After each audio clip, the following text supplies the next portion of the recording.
she walked into the city's most expensive supermarket. In an old coat, with a tote bag barely holding together. The cashier called her a homeless woman. Customers laughed. "What are you doing here, Grandma? This isn't a soup kitchen." They filmed her, mocked her, told her to leave the line. But she said nothing, didn't defend herself. Until the administrator arrived. And bowed before her. "Mrs. Kavanagh, forgive this disgrace." The marble floors of the Elysian Market shimmered under soft, golden light, each tile polished to mirror the diamonds on the customers' wrists. The scent of imported truffle oil mingled with freshly ground Kona coffee, forming an aroma designed to scream, "You don't belong here unless your last name opens doors." And then she walked in. Her coat was old, stitched wool with a frayed hem. Her shoes were plain black flats with scuffed toes. No brand name, no shine. Her face was bare, weathered with lines not from age, but from long hours, from years of silence. She clutched a faded canvas tote with a broken zipper and wheeled a modest grocery cart, its front wheel squeaking with every turn. Customers turned. Their laughter didn't echo, not yet, but their judgment did. "God," whispered a woman in high-heeled boots to her friend by the fresh orchids. "Did someone let in a beggar?" The woman, she gave no name, walked slowly, her eyes tracing the polished shelves, selecting modest staples, rice, lentils, apples. She didn't glance at the wine display. She didn't touch the boutique cheeses. She made no sound but the squeal of her cart. A teenage boy in a cashmere hoodie stared at her like she was a stain. His mother leaned down and said, not quietly enough, "Darling, never end up like that. That's what happens when people don't try." A couple near the pastry bar smirked and stage whispered, "She probably came in for warmth. Think she's homeless?" A staff member in a gold-trimmed uniform glanced up from arranging macarons and narrowed his eyes. "We should call security," he muttered to his colleague. "This place has an image." Still, she kept walking. Still, she said nothing. At checkout, the line slowed as she approached. The cashier, a young woman with perfect eyeliner and a stony smile, scanned the woman's modest basket like it was beneath her. "That all?" she asked, eyes skimming the frayed sleeve of the woman's coat. The woman nodded. The cashier smirked. "You know this isn't a food bank, right?" Laughter. A man behind her wearing a Rolex snorted. "Maybe she's collecting scraps. They always act like they're buying." "Ma'am," the cashier said, louder now, "we don't accept loose change or IOUs. So unless you have a real card." The woman reached slowly into her bag and retrieved a sleek black credit card. Not flashy, but unmistakably premium. The cashier froze, her mouth parting slightly. But the man behind her pushed forward. "This is pathetic," he said. "I've seen panhandlers cleaner than this. Do we not have standards here?" Another woman added, "Where's the manager? Seriously, do they just let anyone in now?" The cashier didn't stop them. She leaned forward and whispered, "Why don't you go back to wherever you came from? This isn't for you." The woman stood still. She didn't speak. She didn't blink. But behind those eyes, something shifted. Just as the voices rose and the mockery swelled, a quiet figure in a dark tailored suit walked toward the register. The laughter died before he reached them. The floor manager. But he didn't look at the crowd. He looked directly at the woman. And then, he bowed. "Mrs. Kavanagh," he said, with a voice like cut velvet, "I apologize for the delay. We weren't informed of your visit. Shall I have your purchases delivered to your residence, or will you be walking?" The silence was absolute. The manager's words lingered in the air like smoke, unfamiliar and sharp. "Mrs. Kavanagh." But the laughter surged back before the meaning settled. "Wait, Mrs. Kavanagh?"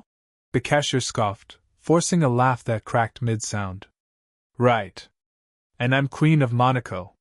The man in the Rolex stepped closer, eyes narrowed, voice condescending. "You don't seriously expect us to believe that this woman, dressed like a charity case, owns anything but that worn tote?" Behind him, a woman in a white mink vest said flatly, "It's a stunt. Probably hired to test if we're compassionate. Seen it on YouTube." Social experiment garbage. Exactly. Someone else chimed in. A guilt trick. Next she'll be handing out pamphlets on minimalism. The cashier's eyes flitted to the manager. Sir, she tried to pay with a card, but it could be fake.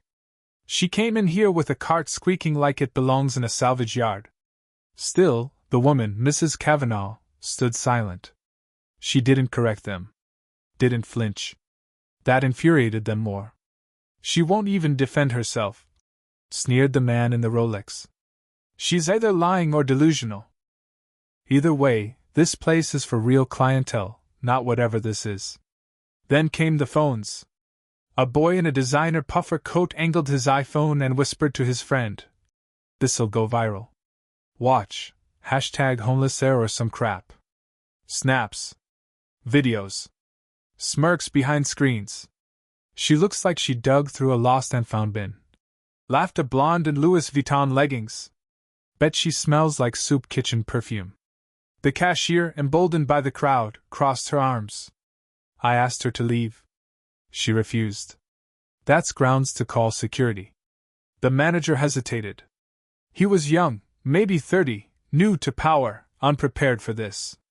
The cashier leaned closer, her voice mock gentle. Look, Mrs. Kavanagh, if that's what you're calling yourself today, maybe you'd feel more comfortable somewhere, simpler. There's a discount store 2 blocks down. Or the soup van. Heard they do good lentil. The woman didn't move. She just set her tote gently on the counter. Her hand lingered on it for a moment, and her eyes, calm and dark, met the cashier's. The crowd jeered louder. She's probably mentally ill. She's faking it for attention. Someone escorted her out already. No one helped her. Not the mother nearby whose toddler was staring at the scene. Not the security guard, leaning lazily on a pillar, enjoying the spectacle. Not the manager, whose mouth opened, then closed again. Because in Elysian Market, money meant reality. And her appearance didn't belong. The cashier picked up the woman's credit card with 2 fingers, as though it might infect her. Let's see if this even goes through, she muttered. She swiped it. And the register beeped. Approved. Silence. But only for a second. Probably stolen. The man in the Rolex muttered. Thieves can look decent too. You ever hear of identity fraud? Exactly, said the blonde. This is why upscale spaces need screening. Look at this circus. The woman still said nothing. She picked up her bag. Her receipt. Then she turned slowly as the crowd stared. And that's when the final cruelty landed. A man near the wine display muttered just loud enough. What a joke. A ghost pretending to be a queen. And someone else whispered, She's invisible. That's what she is. A mistake no one stopped. Mrs. Kavanagh paused. She didn't look back. But for the first time, her fingers curled slightly at her side. Still, she didn't speak. And in her stillness, the crowd saw what they thought was weakness. What they didn't realize was that she had only just begun to let them hang themselves. Mrs. Kavanagh stood just beyond the checkout, her receipt folded neatly in her hand. The bright fluorescent lights glared against the polished floor, reflecting her simple shoes like an accusation. The bag of groceries in her arm looked almost weightless, but the room itself had turned leaden. The whispers didn't stop. They followed her, like a stench only the wealthy imagined. She didn't even react. Muttered someone by the imported teas. Creepy. People like that? You give them silence, they take it as an invitation. But she just stood there. Not speaking. Not fidgeting. Not shrinking. The manager had retreated somewhere, maybe to call someone higher. The cashier, still smug, laughed behind her hand with a coworker. Someone snapped another photo. And still, the woman didn't move. Her stillness was unsettling. It wasn't blankness. It was measured. As if she were waiting not because she was lost, but because the world had shown its worst and she was quietly recording every detail. At one point, a mother gently tugged her child away, saying, Don't stare. It's not polite. But her voice held no sympathy, just pity laced with contempt. A cart bumped her arm. The man didn't say sorry. Just sneered and said, "Statues in the way." She didn't even blink. She stared out the tall windows, where the rain began to streak the glass. Outside, the chauffeur-driven cars glided past. Inside, her silence turned louder than any defense could have. For every insult she didn't answer, their cruelty sharpened. Because they expected outrage. Or shame. Or pleading. Not this. Not a woman who simply refused to fall apart for their entertainment. She stood with her chin slightly lifted, her coat soaked at the hem, her gaze not defiant but still. Deep. Unbothered in a way that disturbed them. To the crowd, she looked like a ghost. To those who listened closer, she looked like judgment. And it rattled them far more than if she'd screamed. A low chime rang from the overhead speaker, soft, polite. The store manager reappeared, but not alone this time. A tall man in a tailored slate-gray suit strode toward the checkout lanes, followed by two uniformed personnel and a sharply dressed woman carrying a tablet.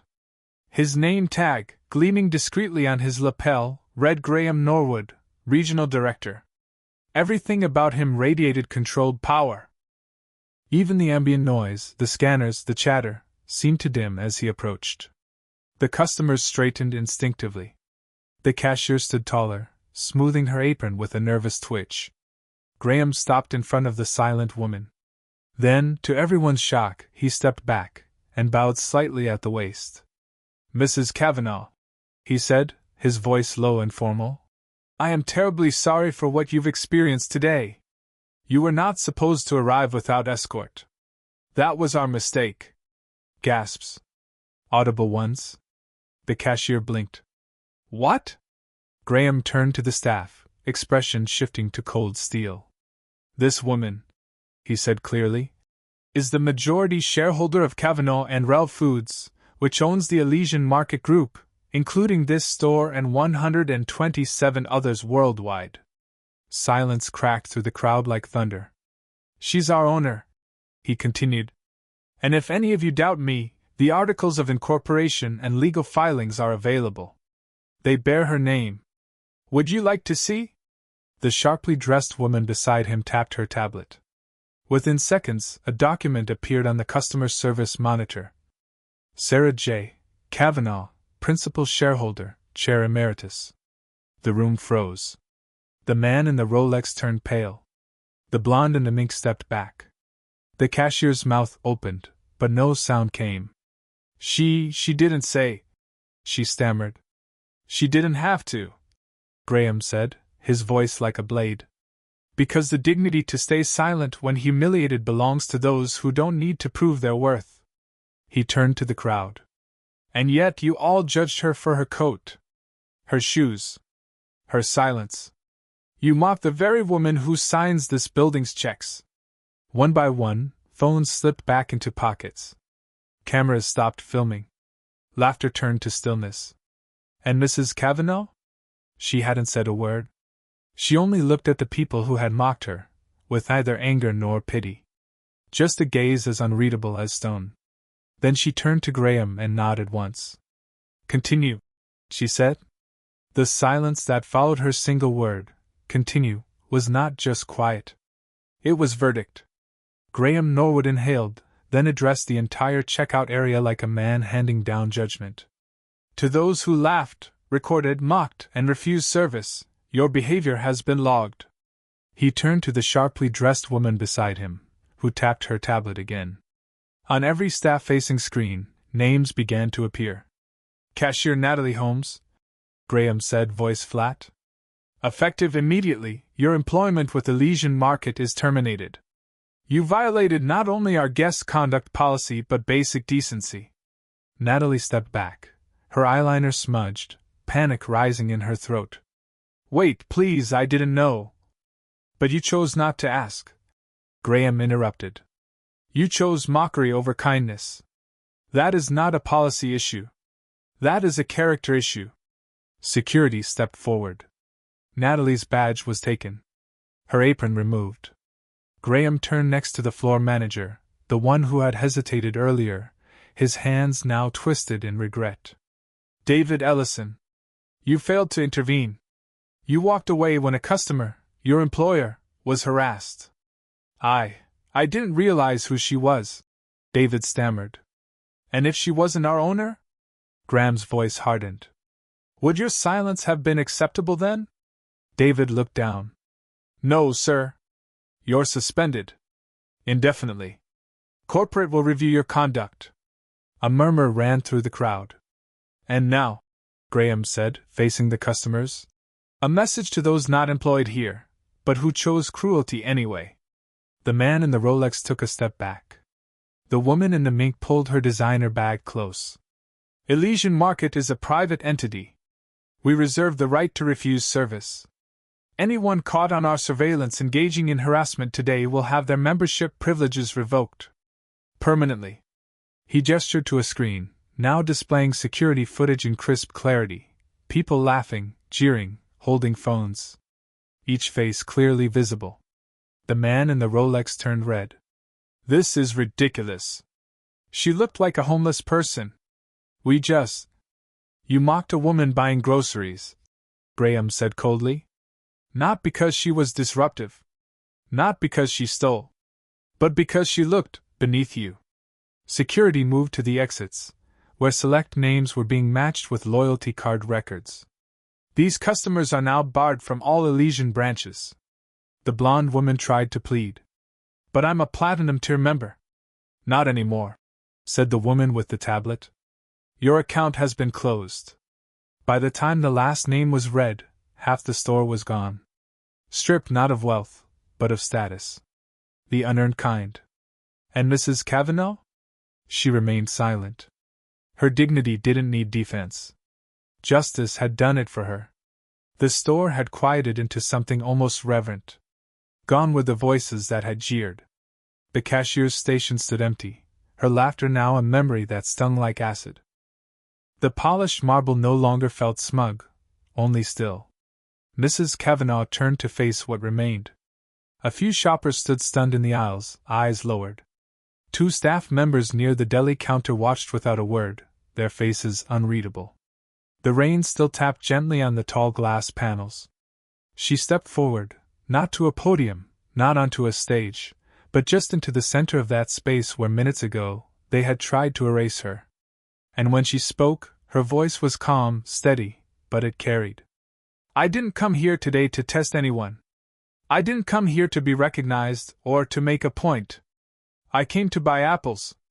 She held up the small cloth tote, its fraying seams now silent witnesses to all that had unraveled. But I've learned something useful. When you think someone has no power, when you think no one's watching, that's when you reveal exactly who you are.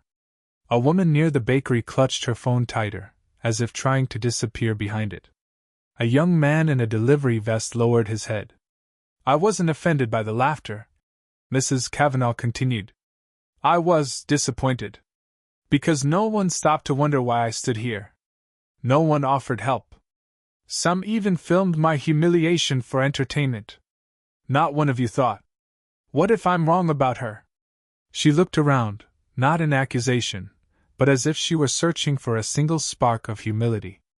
I don't care that you didn't recognize me. What matters is that you only cared once you did. Her gaze turned back to the manager. You did what was right eventually. Thank you. But it shouldn't have taken a title. Then she turned toward the exit, paused, and looked over her shoulder one last time. You weren't tested today. You were revealed. She walked out, rain lacing softly into her hair, her tote swaying lightly with each step. No applause followed. No cheers. Only the thick, suffocating weight of shame. The automatic doors closed behind Mrs. Kavanagh with a soft hiss. Outside, the rain fell in clean, vertical lines, washing the sky of its pretense. She didn't hurry. She walked like someone with nowhere to prove and nothing to chase. Just a woman, coat damp, bag in hand, carrying apples she had paid for with dignity that no receipt could measure. Inside the Elysian Market, the silence was its own reckoning. The cashier's station remained vacant, apron folded on the counter like a discarded mask. The platinum-tier customers who had once filled the aisles had disappeared, some escorted, some sprinting from the fallout. The ones who stayed didn't speak. Their words had already spoken for them. A few employees lingered near the back. Among them was Marta, a cleaner with silver streaks in her braid and eyes that had watched too many small cruelties over the years. She hadn't said anything during the commotion. She hadn't needed to. She stepped forward now. Graham noticed her and gave a subtle nod. "Thank you, Marta, for what you didn't say." She shrugged, then looked toward the doors where Mrs. Kavanagh had exited. "Some people don't speak because they're scared," she said quietly. "Others stay silent because they're listening." He nodded again, slower this time. The weight of the morning hung between them, heavy but honest. A young stock clerk named Jonah stood near the end cap, eyes red-rimmed. He was new, barely 2 weeks in, and had watched it all from behind the cereal aisle. He walked over, his voice unsure. "Was that really her? The owner?" Graham nodded. "Yes. She didn't even look angry.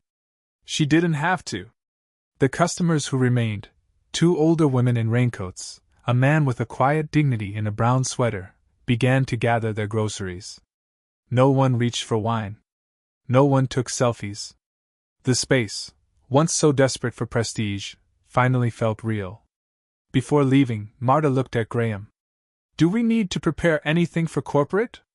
He exhaled. "They're already watching. But I think the message is clear." Outside, across the street, a town car waited.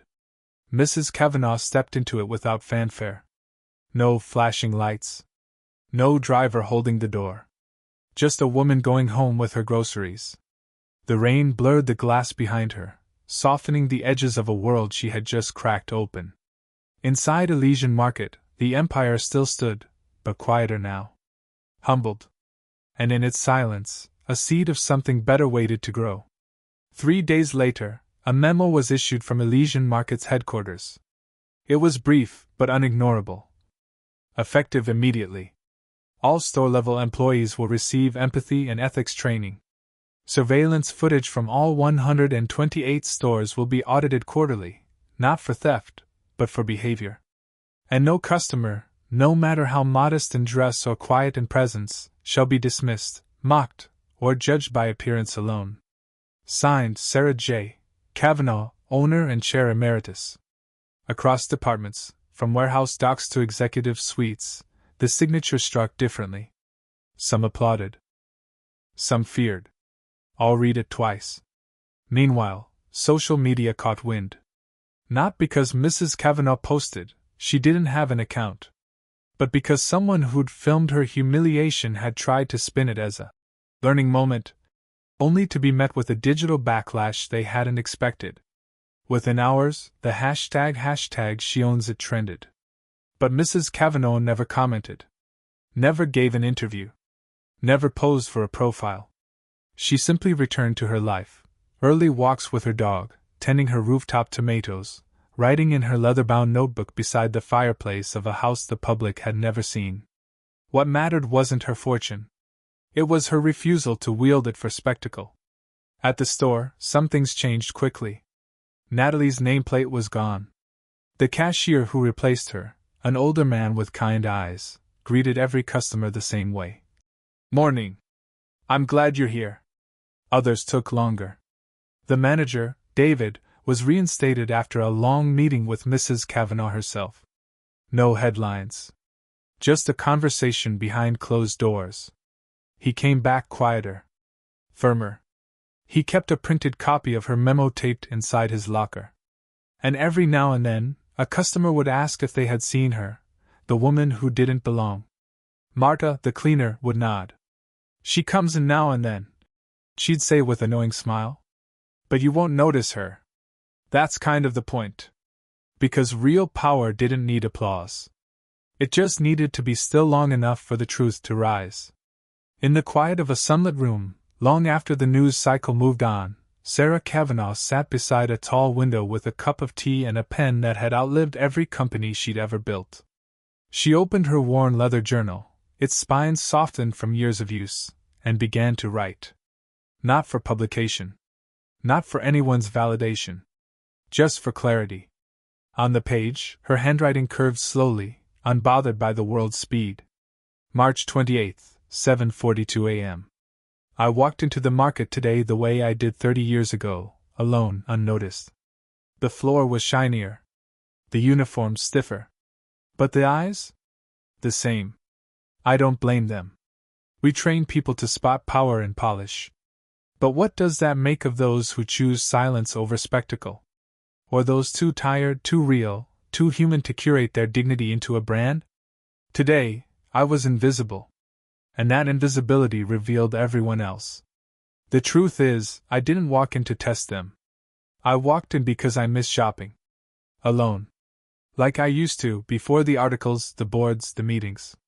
Before wealth turned me into a symbol. I miss being no one. But today reminded me why people fear being nobody. Because it invites a cruelty that the privileged often never taste. She paused, brushing a stray tea leaf from the corner of the page.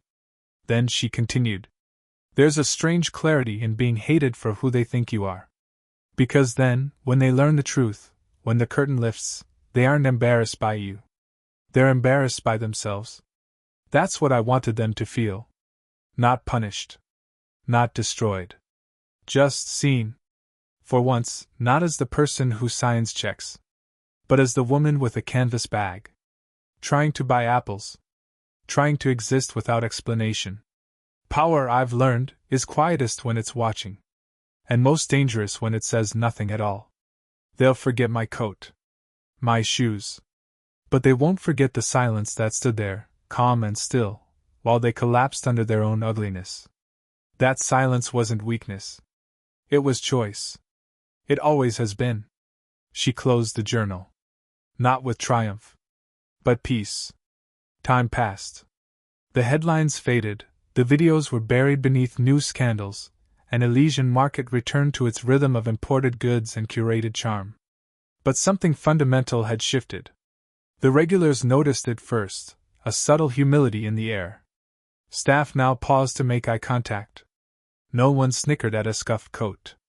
No one looked twice if someone paid in coins. There was still luxury, yes, but now, there was presence.